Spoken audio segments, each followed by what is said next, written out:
Hello humankind, hope you all are fit and fine.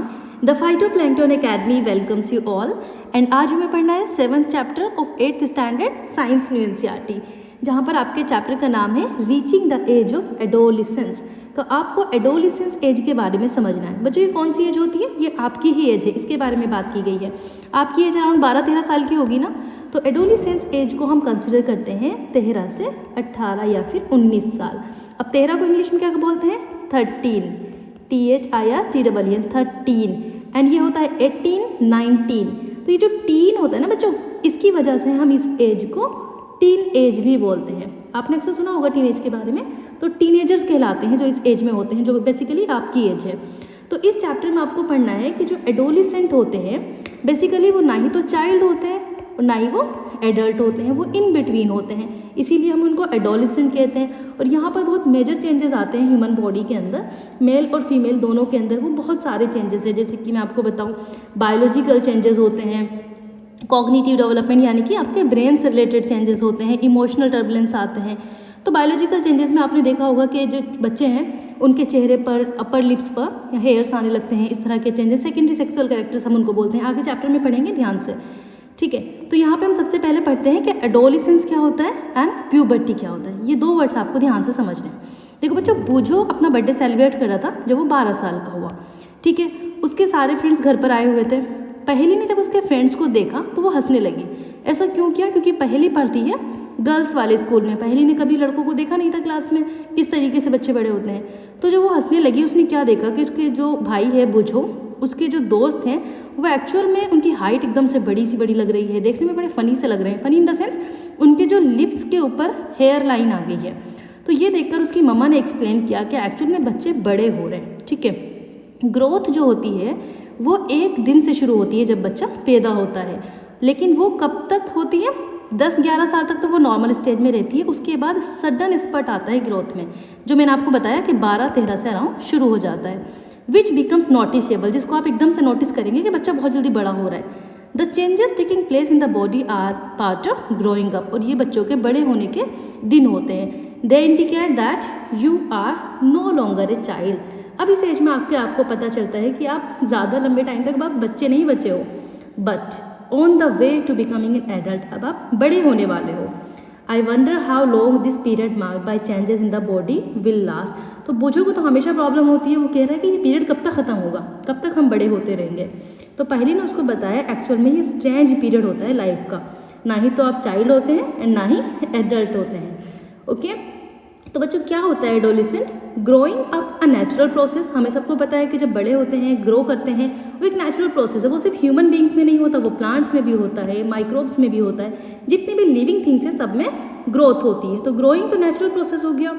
The period of life when the body undergoes changes, जब body में इस तरह के changes होते हैं, दैट लीड टू रेप्रोडक्टिव मैच्योरिटी, जिससे रेप्रोडक्शन करने की कैपेबिलिटी होती है। अब रेप्रोडक्शन हमने लास्ट चैप्टर में पढ़ा था। मेल के अंदर टेस्टिस डेवलप होते हैं, उनसे स्पर्म्स रिलीज होते हैं, फीमेल्स के अंदर ओवा से ओवम रिलीज होते हैं। तो ये रेप्रोडक्टिव मैच्योरिटी जब आती है बच्चे के अंदर, वो एज होती है एडोलिसेंस की, ठीक है। Adolescence begins around the age of 11, यानी कि 11 से के लास्ट में आप समझ लें, और 18 to 19 वो ख़त्म होती है। तो ये जो पीरियड कवर करता है टीन्स वाला, यानी कि 13 to 18 जो मैंने अभी आपको बताया, इसीलिए हम इनको टीनेजर्स बोलते हैं। गर्ल्स के अंदर अगर हम कंसिडर करें तो थोड़ा जल्दी शुरू हो जाती है as compare to boys. Also the period of adolescence varies from person to person, और ये भी नहीं है कि सबका सिर्फ एक ही तरह का होगा कि आपने कहा कि 13 की एज आप आके आ गई है, अब आप एडोलिसेंट हो गए, ऐसा नहीं है। थोड़ा वेरी भी करता है, क्लाइमेट भी वेरी करता है। जहाँ पे ज़्यादा हॉट क्लाइमेट होता है तो वहाँ पर हार्मोन्स जल्दी डेवलप हो जाते हैं। अब ये हार्मोन्स को क्या मैटर है, ये भी अभी हम पढ़ेंगे। पहले हमें क्या समझना है? अभी तो हमने एडोलिसेंट देखा क्या है, अब देखते हैं प्यूबर्टी क्या होती है। The human being undergoes several changes during adolescence. अब ये जो एज है, ये जो पीरियड है एडोलिसेंस का, इसमें ह्यूमन बीइंग के अंदर बहुत ज़्यादा चेंजेस आते हैं, and these changes mark the onset of puberty. इन चेंजेस को हम प्यूबर्टी कहते हैं। The most important change which mark puberty is that boys and girls become capable of reproduction. और ये जो मेजर चेंज इसमें हम होता है वो होता है कि बच्चा, मेल और फीमेल जो इस एज में आ गया है, वो अब रिप्रोडक्शन के कैपेबल हो गया। Puberty ends when an adolescence reach reproductive maturity. तो प्यूबर्टी क्या होती है? जब एक इंसान रेप्रोडक्टिव मैच्योरिटी तक पहुंच जाता है, उसको हम प्यूबर्टी कहते हैं, ठीक है। अब यहाँ पर देखेंगे कि जब प्यूबर्टी होती है तो बॉडी में क्या क्या चेंजेस आते हैं। पहला चेंजेस हमें पढ़ना है इंक्रीज इन हाइट, सबसे ज़्यादा हाइट में चेंजेस आते हैं। The most conspicuous change during the puberty is the sudden change in height, height जल्दी से बढ़ जाती है। इस टाइम पर क्या होता है, बोन्स जो बोन्स जो होती हैं वो लॉन्ग हो जाती हैं, आर्म्स की बोन्स, लेग्स की इलोंगेट हो जाएंगी, तो एक पर्सन आपको लंबा लंबा लगेगा, ठीक है। अब आपको ये नहीं कहना है कि जिनकी एज कम होती है तो क्या उनमें एडोलेसेंट पीरियड नहीं आता, प्यूबर्टी नहीं आती।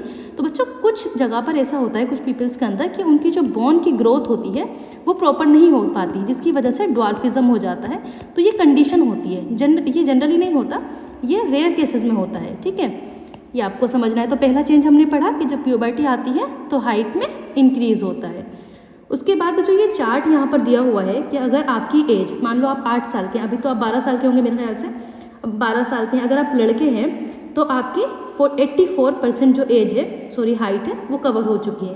अगर आप गर्ल्स हैं तो आपकी 91% कवर हो गई है। अगर आपको देखना है कि जब आप 18 साल के होंगे तो आपकी एज कितनी होगी, तो अगर आप लड़के हैं ना तो आपको क्या करना है, इस फॉर्मूले में क्या डालना है, प्रेजेंट हाइट यानी कि आपकी जो अभी फ़िलहाल की हाइट है, एग्जाम्पल के तौर पे वो 120 सेंटीमीटर है, आप नाप के देख सकते हैं। Then percentage of full height at this age, तो इस एज में आपकी कितनी हाइट है, 84, तो यहाँ पे आपको डिवाइड में रखनी पड़ेगी 84। देन उसको आप मल्टीप्लाई करेंगे 100 से, तो आपको पता चल जाएगा कि 18 साल के जब आप होंगे तो आपकी कितनी एज होगी एक्चुअल में, ठीक है बच्चों। ये बहुत ही इंटरेस्टिंग है, इससे आप अपनी क्लास के सारे स्टूडेंट जिनकी एज हाइट है उसके अकॉर्डिंग चेक कर सकते हैं। इसका एक ग्राफ भी यहाँ पर दिया हुआ है, ये ग्राफ एक्चुअल में शो कर रहा है percentage of height with age के साथ में। यहाँ पे आपकी फुल हाइट कितनी होगी आपकी एज के अकॉर्डिंग, तो बॉयज़ एंड गर्ल्स का अलग अलग दिखाया हुआ है। बहुत ईजी सा है, गर्ल्स में एकदम रैपिडली बढ़ती है और उसके बाद डाउन हो जाती है, बॉयज़ के अंदर बढ़ती रहती है और ये काफ़ी एज तक जाके यानी कि 18 की एज तक जाके बढ़ती है। गर्ल्स में ये 16 के राउंड पे ख़त्म हो जाती है, फिर नहीं बढ़ती, ठीक है। Then initially girls grow faster, शुरू में गर्ल्स ज़्यादा जल्दी से फास्टर ग्रो करती हैं as compare to boys. About 18 year of age both reach their maximum height, जब दोनों 18 साल के हो जाते हैं तो बस मैक्सिमम हाइट हो जाती है, उसके बाद हाइट नहीं बढ़ती। The rate of growth in height varies in different individual, अलग अलग इंडिविजुअल में रेट अलग होती है। ऐसा नहीं है कि सारे बच्चे, अगर 2 भाई बहन हैं और दोनों आपके 12-12 साल के हैं अराउंड, तो एक की एज बहुत ज़्यादा हो जाएगी और एक मतलब कम, तो ये क्या होता है बच्चों, वेरी करता है, ये दोनों की एक साथ नहीं हो सकती।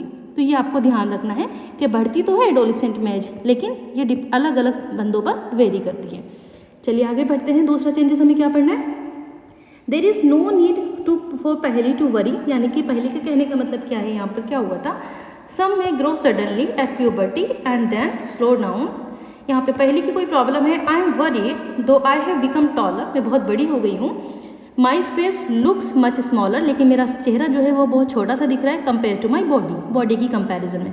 तो बच्चों एडोलेसेंट एज में ऐसा होने लगता है अक्सर कि जो चेहरा है आपका वो छोटा छोटा लगता है और बॉडी आपकी बड़ी हो जाती है। लेकिन यहाँ पर पहली को ये समझाया गया है कि there is no need for Paheli to worry, कि आपको चिंता करने की ज़रूरत नहीं है। बॉडी के सारे पार्ट्स के जो रेट है, मतलब चेंज होने की रेट है, वो एक से नहीं होती। कभी कभी क्या होता है, हमारे आर्म्स, लेग्स, हैंड्स, फीट्स ये जल्दी से बड़े हो जाते हैं, ओवर साइज हो जाते हैं, out of the proportion with the body की कंपैरिजन में। बट सूनर और अदर पार्ट्स केस, लेकिन क्या होता है कुछ वक्त के बाद जो अदर पार्ट्स हैं बॉडी के वो भी सेम पोजीशन में आ जाएंगे, जिससे कि आपकी बॉडी नॉर्मल लुक देने लगेगी। तो हाइट हमारी कहाँ पर डिपेंड्स करती है, जीन्स पर डिपेंड्स करती है, इनहेरिटेड फ्रॉम द पेरेंट्स। ये इंपॉर्टेंट पॉइंट्स है क्योंकि वर्ड टू वर्ड अगर मैं रीड करूँगी तो बहुत टाइम लग जाएगा, तो इसीलिए बहुत ईजी सी लैंग्वेज है, मैंने कुछ चीज़ों को हाईलाइट किया है ताकि आपके लिए बेहतर हो। अब बच्चों यहाँ पे लिखा हुआ है कि हाइट जो है वो इनहेरिट होती है हमारे पेरेंट्स से। तो आपने अक्सर देखा होगा जिनके पेरेंट्स बहुत लंबे लंबे होते हैं उनके बच्चे भी अक्सर उन्हीं की एज हाइट के बराबर हो जाते हैं। तो ये क्या हुआ, यहाँ पे हमें पता चला कि जो हाइट है एक्चुअल में वो उसका जो जीन होता है वो हमारे पेरेंट्स से इनहेरिट होता है। लेकिन आगे आप बहुत सारी चीज़ें ऐसी पढ़ेंगे, जैसे कि आवाज़ होती है तो वो जनरली पेरेंट्स से इनहेरिट नहीं होती, कभी कभी होती भी है। तो ये चीज़ आपको ध्यान रखनी है, आगे चल के आपको इनसे बहुत फ़ायदा होगा। It is however very important to eat the right kind of food during this growing age. इसके बावजूद भी आपको क्या करना है, अच्छा सा बैलेंस्ड फूड खाना है ताकि क्या हो, आपकी जो हाइट है वो प्रॉपर रहे। क्योंकि अगर आपकी हाइट नहीं बढ़ेगी, इस एज में आप बैलेंस डाइट नहीं लेंगे, न्यूट्रिशियस फूड नहीं खाएंगे, तो आपकी हाइट जो है कम हो जाएगी। देन अब हमें क्या पढ़ना है, चेंज इन बॉडी शेप। अब दूसरा चेंज हमने पढ़ना है बॉडी की शेप में क्या चेंज आता है। Have you ever notice that boys in your class have broader shoulder then wider chest than boys in the junior class. तो जो आपकी क्लास में फिलहाल आप 8th स्टैंडर्ड में हैं, आपके क्लास में जो बॉयज़ इस टाइम होंगे उनकी जो बच्चों शोल्डर होंगे वो ब्रॉड हो गए होंगे, ठीक है, chest wider as compare to जो कि जूनियर क्लासेस में होते हैं 6th 7th में, ठीक है। तो इससे क्या पता चलता है कि जब बच्चा एडोलिसेंट एज में आ जाता है उसके शोल्डर ब्रॉड हो जाते हैं। This is because they have entered the age of puberty when shoulder generally broader, बड़े हो जाते हैं as a result of girls की कंपैरिजन में। गर्ल्स में क्या होता है, उनका वेस्ट बिकम, जो कमर वाला साइज है वो ज़्यादा वाइडर होता है। तो ये हमने चेंज पढ़ा बॉडी शेप में। अगला चेंज हम देखते हैं वॉइस में क्या चेंज आता है। Did you notice that sometimes the voice of the some of boys in your class cracks. कभी कभी क्या होता है आपकी क्लास के अंदर आप नोटिस करेंगे तो जो लड़कों की आवाज़ है वो पहले से थोड़ी सी चेंज हो जाती है, कभी कभी वो क्रैक करती है। तो क्या होता है बच्चों, प्यूबर्टी की एज में आकर हमारा जो वॉइस बॉक्स है, वॉइस बॉक्स कहाँ होता है, हमारे गले के अंदर, अभी मैं आपको दिखाऊंगी, जो नेक वाला रीजन है वहाँ पर होता है। इस वॉइस बॉक्स को हम लेरिंग्स भी कहते हैं। हमने जब 6th स्टैंडर्ड में बोन मूवमेंट वाला चैप्टर पढ़ा था वहाँ पर आपको समझाया था। तो ये क्या होता है, इसको डेवलप होना शुरू हो जाता है, यहाँ से आवाज़ निकलती है। तो बॉयज़ के अंदर क्या होता है, ये वाला रीजन आपका बड़ा हो जाता है, जिसकी वजह से उनकी जो आवाज़ है प्रोट्रूडिंग पार्ट ऑफ थ्रोट, यानी कि बाहर की तरफ इस तरीके से दिखेगा आपको, इसको हम एडम्स एप्पल कहते हैं। यहाँ पर आप देखेंगे, देखिए आपके नेक वाले रीजन में इस तरीके से दिख रहा है, ठीक है, इसको हम एडम्स एप्पल कहते हैं। एक्चुअल में यहीं से आपकी वॉइस निकलती है, ठीक है, वॉइस का जो मैकेनिज्म है एडम्स एप्पल से होता है। तो गर्ल्स के अंदर ये जनरली विजिबल नहीं होती, लेकिन बॉयज़ के अंदर ये विजिबल होती है, और इसीलिए उनकी जो आवाज़ होती है डीप वॉइस होती है, यानी कि बहुत गहरी आवाज़ होती है। और गर्ल्स की आपने देखा होगा हाई पिच होती है, high pitch in the sense पतली आवाज़ होती है, सुरीली आवाज़ जिसको कहते हैं। In adolescent boys sometimes the muscles of the growing voice box go out of control and voice become hoarse. इसका क्या मतलब है कि कभी कभी क्या होता है बॉयज़ के अंदर उनका जो ये एडम्स एप्पल है ये ज़्यादा ग्रो कर जाता है, ठीक है, और उनकी आवाज़ बहुत ज़्यादा आपको आउट ऑफ कंट्रोल हो जाती है, जिसको हम कहते हैं हॉर्स वॉइस, यानी कि वो बहुत डीप बोलने लगते हैं। दिस स्टेट में remain for a few days, कुछ दिनों के लिए, क्योंकि क्या होता है जब ये वाली एज आती है ना तो हॉर्मोन्स इम्बैलेंस होते हैं, उसकी वजह से कभी कभी ज़्यादा डीप आवाज़ निकलने लगती है, लेकिन कुछ वक्त के बाद वो नॉर्मल हो जाती है। तो हमने कितने चेंजेस पढ़े बच्चों, अभी हमने हाइट पढ़ा, बॉडी की शेप पढ़ा, उसके बाद वॉइस बॉक्स के बारे में पढ़ा।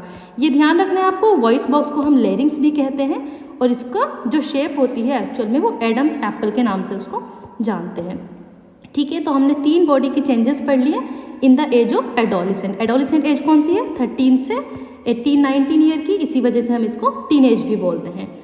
इंक्रीज एक्टिविटी ऑफ स्वेट, यानी कि आपका पसीना, एंड सेबेशियस ग्लैंड। तो बच्चों ये आपका पड़ेगा 4 चेंजेस।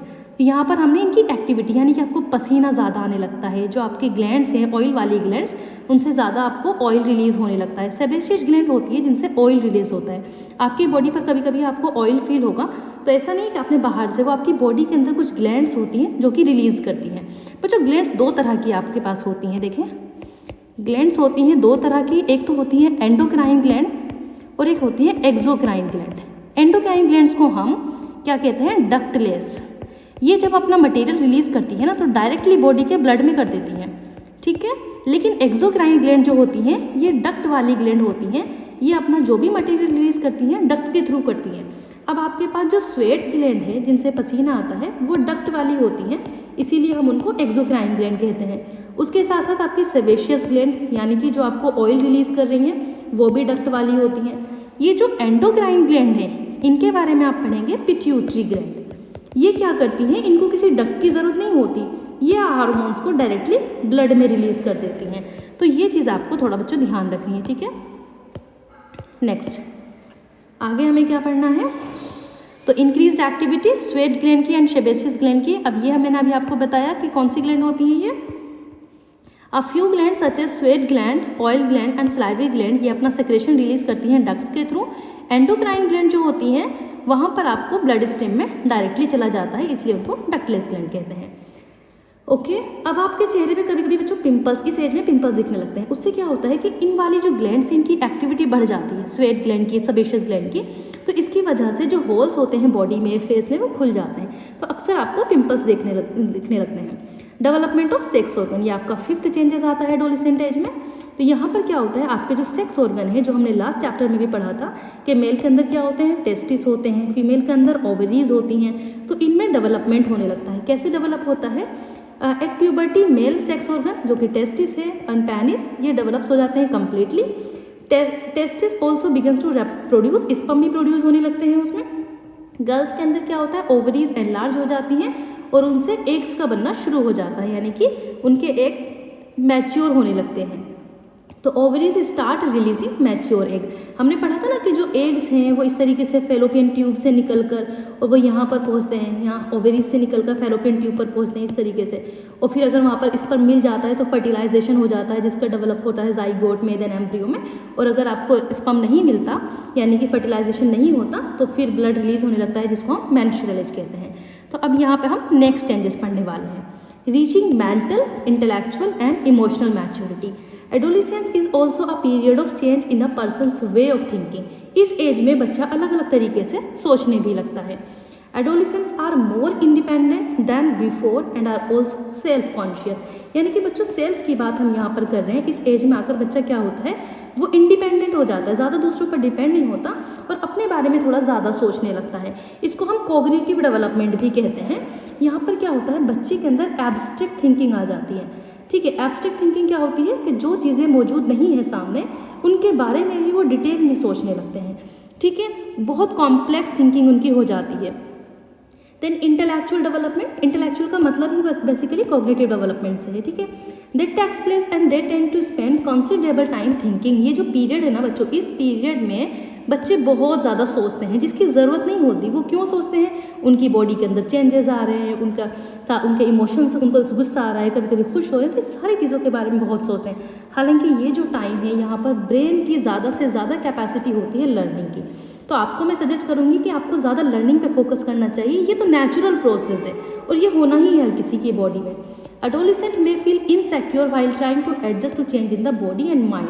उनको क्या लगता है? वो बड़ा इनसिक्योर फील करेंगे कि मेरे साथ ऐसा क्यों हो रहा है। पता है हर किसी बच्चे को ऐसा लगता है कि मेरे साथ ऐसा क्यों हो रहा है, मुझे क्यों गलत ख्यालात आ रहे हैं या फिर मेरी बॉडी से क्यों स्वेट रिलीज हो रहा है। ये सारी चीज़ें आपको अंडरस्टैंड करनी है कि ये सारा नेचुरल प्रोसेस है, आपकी एज की वजह से ये हो रहा है, बाकी कुछ भी गलत नहीं है। देन तो इस बारे में आपको टाइम वेस्ट नहीं करना है कि लर्निंग पे ध्यान देना है। क्यों? क्योंकि जो ये पीरियड होता है यहाँ पे ग्रेटेस्ट कैपेसिटी होती है हमारे ब्रेन की लर्न करने की। But an adolescent learner you should know that there is no reason to feel insecure, these changes are a natural part of the growing up. अगला हम पढ़ते हैं सेकेंडरी सेक्सुअल कैरेक्टर। ओके बच्चों, जो primary sexual characters थे वो थे sperm का रिलीज होना, ओवा का रिलीज होना। ठीक है, जो कि रिप्रोडक्टिव एज को डिटरमाइन करते हैं।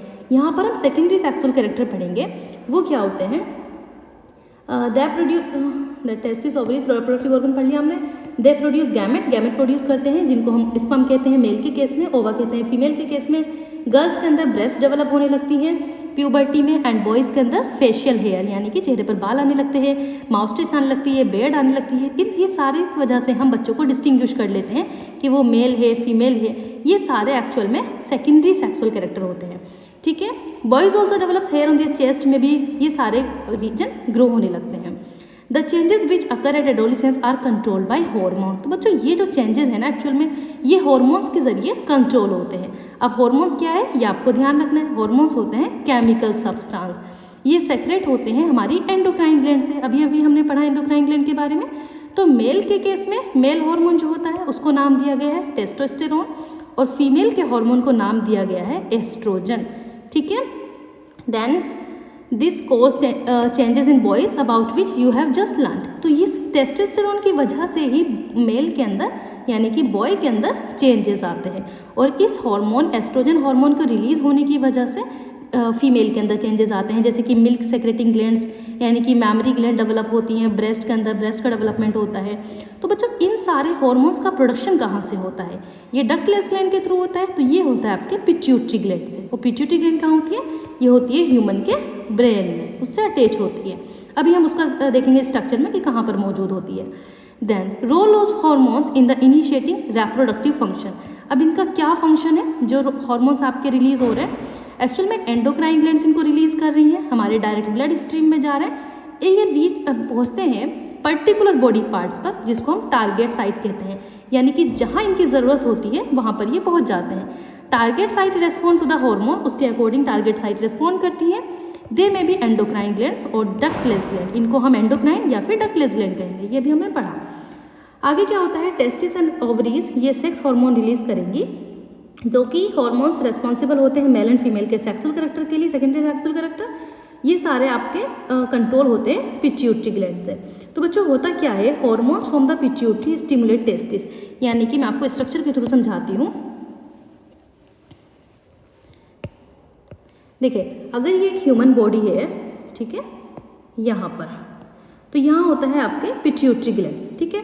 हार्मोन्स यहाँ से रिलीज होते हैं पिट्यूटरी ग्लैंड से, और वो स्टिमुलेट करते हैं आपके टेस्टिस को और ओवरीज को। अब टेस्टिस तो यहाँ पर होते हैं, ठीक है, ओवरीज आपकी इधर की साइड में होती है अगर फीमेल की बात करें तो। ये हार्मोन ब्लड के थ्रू आपकी बॉडी के अंदर जाएंगे और यहाँ पे टेस्टिस से या फिर ओवरीज से, जो भी होगी मेल या फीमेल, उनको स्टिमुलेट करेंगे ताकि वो टेस्टोस्टेरोन या फिर एस्ट्रोजन को रिलीज करें। जब ये रिलीज होगा ब्लड के अंदर तो इससे क्या होगा, ब्लड स्ट्रीम रिलीज होने के बाद ये टारगेट साइट पर पहुँचेंगे, यहाँ पर stimulate changes in the body at onset of puberty, और यहाँ पर उनकी बॉडी के अंदर चेंजेस आना शुरू हो जाते हैं। तो इस तरीके से बच्चों एक एडोलेसेंट की एज में चेंजेस आते हैं। Paheli and Boojho have now understood that puberty marks the beginning of the reproductive period when one become capable of reproduction. अब उनकी समझ में आया कि एक्चुअल में प्यूबर्टी का मतलब है कि जब कोई इंसान रिप्रोडक्शन के कैपेबल हो जाता है, यानी कि प्रोडक्शन के, बेबी प्रोड्यूस करने के काबिल हो जाता है, तब हम उसको एडोलेसेंट कहते हैं। अब यहाँ पर ये फेज दी गई है, reproductive phase of life in humans. Human की लाइफ में जो रिप्रोडक्टिव फेज होती है उसकी हम बात करेंगे। Adolescent become capable of reproduction when their testis and ovaries began to produce gamete. तो एडोलेसेंट की वो एज है जहाँ पर ये आपकी ओवरीज, आपके टेस्टिस, ये गैमेट्स को प्रोड्यूस करने के काबिल हो जाएंगे। The capacity for maturation production of gamete last for a much longer time in males than in female. ये चीज़ बच्चों आपको ध्यान रखनी है कि मेल के अंदर ये लंबे टाइम तक चलता है स्पर्म प्रोड्यूस करने का, यानी कि आप होल लाइफ समझ लिए, जब तक एक मेल की एज ख़त्म होती है अराउंड 80 का आप लाइफ एक्सपेक्टेंसी अगर माने, तो तब तक वो स्पर्म प्रोड्यूस कर सकता है। लेकिन फीमेल के केस में एक पर्टिकुलर एज होती है जहाँ पर ये टाइम ख़त्म हो जाता है।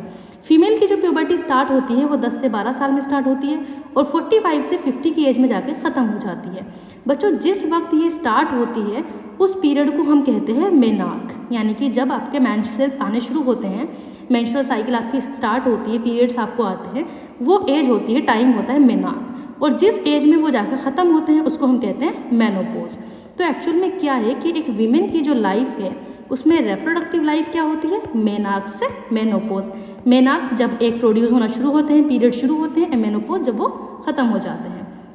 आगे देखते हैं, menstrual cycle is controlled by hormones. The cycle includes the maturation of egg, its release, thickening of the uterine wall, breakdown of pregnancy does not occur. तो ये हमने लास्ट क्लास में भी पढ़ा था रिप्रोडक्शन वाले चैप्टर में कि अगर ओवा को इस पर मिल जाता है तो वहाँ पे रिप्रोडक्शन हो जाता है, प्रेगनेंसी हो जाती है, ठीक है। लेकिन अगर ऐसा नहीं होता तो वो आपका जो ओवा है वो बस्ट हो जाता है, जिसकी वजह से यूट्रीन वॉल जो थिकनिंग हो गई है वो बस्ट होकर ब्लड शेड हो जाता है और उसको हम पीरियड्स बोलते हैं, ठीक है। अब बॉय एंड गर्ल, अच्छा बच्चों ये एक बहुत इंपॉर्टेंट सी चीज़ है कि बच्चा का जो जब बर्थ होता है तो वो बॉय पैदा होता है या गर्ल पैदा होता है, ये डिटरमाइन करता है आपके फादर पर, यानी कि मेल पर ये डिपेंड करता है, फीमेल पर नहीं। अक्सर आपने देखा होगा सोसाइटी के अंदर कि फीमेल को क्रिटिसाइज़ किया जाता है इस वजह से कि उसकी 2-3 लड़कियाँ होती हैं, ठीक है। लेकिन इसका रीज़न वो एक्चुअल में मदर नहीं होती, इसका रीज़न होते हैं फादर। वो हम समझेंगे कि कैसे होते हैं। इनसाइड द फर्टिलाइज्ड एग और zygote is the instruction of determining the sex of the baby. जब एक जाइगोट आपकी एक मेन फीमेल की बॉडी के अंदर होता है तब उसका डिटरमाइन होता है कि उसका क्या सेक्स है। Instruction is present in the thread like structure called the chromosome. और बेसिकली ये किसकी वजह से होता है, जो बॉडी के अंदर हमारे क्रोमोसोम होते हैं वो फर्टिलाइज्ड एग में होते हैं। अब ये मैं आपको इस पिक्चर के थ्रू समझाती हूँ। यहाँ पर देखिए, एक बॉय के अंदर जो क्रोमोसोम्स होते हैं वो एक्स एंड वाई होते हैं, गर्ल के अंदर होते हैं एक्स एंड एक्स। तो जिस टाइम एक फीमेल यानी कि गर्ल एक ओवा को रिलीज़ करती है तो उसके ओवा में हमेशा आपको एक्स हार्मोन मिलेगा, ठीक है, x chromosome, sorry not hormone. लेकिन जब बॉय अपना स्पर्म रिलीज़ करता है तो वो वाई भी रिलीज़ कर सकता है और एक्स भी रिलीज़ कर सकता है, ये डिपेंड करता है मेल पर। अगर मान लो उसने वाई रिलीज़ किया तो ये वाई एंड एक्स, जो कि फीमेल के पास तो हमेशा एक्स ही होना है, वो जाके बनाता है बॉय बेबी को। लेकिन अगर आपके जो मेल है यानी कि फादर है उसने अगर एक्स हार्मोन रिलीज़ किया तो मदर के पास तो ऑलरेडी एक्स था, तो उसने एक्स और एक्स मिला के बनाता है गर्ल बेबी। तो बच्चों ये फादर पे डिपेंड करता है कि जो बच्चा होना है वो एक्चुअल में बॉय होना है या गर्ल होना है, ये मदर पर डिपेंड नहीं करता। आगे हमने पढ़ना है hormones other than sex hormone. Sex hormone के अलावा भी हमारी बॉडी में बहुत सारे हार्मोन रिलीज होते हैं, जैसे कि यहाँ पर आप देखेंगे ये ह्यूमन बॉडी है। ह्यूमन बॉडी में यहाँ पर ब्रेन से अटैच होती है पिट्यूटरी ग्लैंड, यहाँ से हार्मोन्स रिलीज होते हैं। अभी मैंने आपको बताया ये स्टिमुलेट करती है टेस्टिस को या ओवरीज को, जहाँ से एस्ट्रोजन एंड टेस्टोस्टेरोन रिलीज होते हैं। इसके अलावा यहाँ पर थ्रोट में आप देखेंगे थायराइड ग्लैंड होती है, और ये thyroid gland thyroxine hormone produce करती है। अगर ये बॉडी से कम रिलीज होता है थायरोक्सिन तो एक प्रॉब्लम हो जाती है जिसको हम कहते हैं गॉइटर। इसमें गॉइटर में क्या होता है, आपका जो गला है वो इस तरीके से स्वेल कर जाता है, बड़ा सा हो जाता है। ओके, उसके अलावा आपकी बॉडी में और ग्लैंड्स भी होती हैं, जहाँ पर आपकी किडनी होती हैं। किडनी के ऊपर इस तरीके से ग्लैंड लगी होती है दोनों साइड में, जिसको एड्रिनल ग्लैंड कहते हैं। एड्रिनल ग्लैंड एक हार्मोन रिलीज करती है जिसका नाम है एड्रीनेलिन, और ये एड्रीनेलिन हार्मोन 3F हार्मोन भी कहते हैं, क्योंकि हमारी इमरजेंसी सिचुएशन में ये हार्मोन काम आता है। और इससे इतने ज़्यादा क्वेश्चन पूछे गए हैं, क्योंकि बच्चों मैंने लास्ट चैप्टर में भी क्वेश्चन सॉल्व नहीं कराए हैं। उसका रीज़न ये है क्योंकि इस चैप्टर के और उस चैप्टर के क्वेश्चन हमें एक साथ सॉल्व करने हैं, तो उसकी मैं अलग से वीडियो बनाऊंगी। 3F हार्मोन इसलिए कहते हैं क्योंकि जब एक इंसान को कोई बड़ा सा, यानी कि एक बड़ी सी उसमें आप चले गए, आप छोटे से बच्चे हैं, ठीक है, 12-13 साल के आप बच्चे हैं, आप चले गए एक ग्रुप में, तो बड़े बड़े वहाँ पे आपको बच्चे मारने के लिए आ गए, बहुत सारे बच्चे आपको मारने के लिए आ गए, तो सबसे पहले क्या लगेगा आपको, फियर लगेगा उनको देख के। इतने सारे बच्चे अगर आपको मारने आएंगे तो बच्चों ये फियर का जो हार्मोन आता है ये आपकी एड्रिनल ग्लैंड से आता है। उसके बाद आप क्या करेंगे, आप थोड़ी सी कोशिश करेंगे उनसे लड़ने की, तो आप करेंगे फाइट। जब आपको फाइट करने के हार्मोन्स आएंगे वो भी आपके एड्रिनल ग्लैंड से आएंगे। उसके बाद आप क्या करेंगे, जब आपको लगेगा कि आप इन लोगों को मार नहीं पाएंगे, देन आप वहाँ से भाग जाएंगे, दैट इज़ फ्लाइट। तो वो भागने का हार्मोन भी आपका एड्रिनल ग्लैंड से आता है। तो बच्चों इस तरीके से इसको हम 3F ग्लैंड भी बोलते हैं, यानी कि ये ग्लैंड एड्रिनल ग्लैंड आपके 3F हार्मोन को रिलीज करती हैं, that is fight, fear, fight and flight. अगली ग्लैंड हम पढ़ते हैं पैनक्रियाज। पैनक्रियाज से आपका हार्मोन रिलीज होता है इंसुलिन। ये भी एंडोक्राइन है, क्योंकि अभी हम एंडोक्राइन की बात कर रहे हैं। तो इंसुलिन रिलीज अगर कम बॉडी में रिलीज होता है किसी प्रॉब्लम की वजह से, तो डायबिटीज़ हो जाती है। अगर आपने देखा होगा कि जो डायबिटिक पेशेंट होते हैं वो अक्सर इंसुलिन का इंजेक्शन लेते हैं। तो ये सारे रीज़न है हमारी बॉडी की हेल्थ ख़राब होने के। अच्छा बच्चों, ये हमने सारी डिटेल्स पढ़ ली। यहाँ पे थायराइड के बारे में जाना कि जो ग्लैंड थायराइड कम रिलीज करती है, तो थायरोक्सिन हार्मोन होता है और उसकी वजह से गॉइटर हो जाता है यहाँ पर, ठीक है। देन नेक्स्ट हमने देखा डायबिटीज़ क्या होती है, जब इंसुलिन कम अमाउंट में रिलीज होती है। उसके बाद एड्रिनेलिन हार्मोन रिलीज होता है डायरेक्ट ब्लड में। देन बच्चों एक चीज़ और ध्यान रखनी है कि जो पिट्यूटरी ग्लैंड है जिससे सेक्स हार्मोन रिलीज हो रहे हैं, वो ग्रोथ हार्मोन भी रिलीज करती है, जिससे हमारी बॉडी में ग्रोथ होती है।